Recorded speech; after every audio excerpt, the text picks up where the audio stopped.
In this video, I'll show you how to create your new assignments for fourth quarter in a rolling gradebook.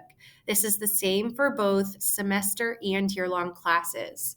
So first thing, if SIS hasn't already done this, once you're in the fourth quarter, you can click here for your class focus and change to fourth quarter grading mark periods. This will switch you into your fourth quarter gradebook.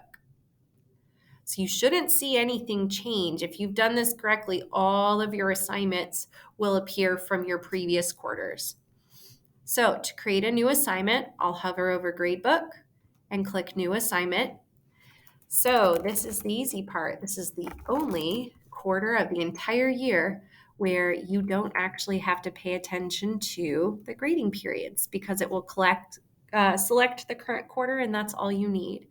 So as long as fourth quarter is selected and you select any of your other sections you need, you're making sure to put in your max score and you're not touching the points box, you can click Save Assignment.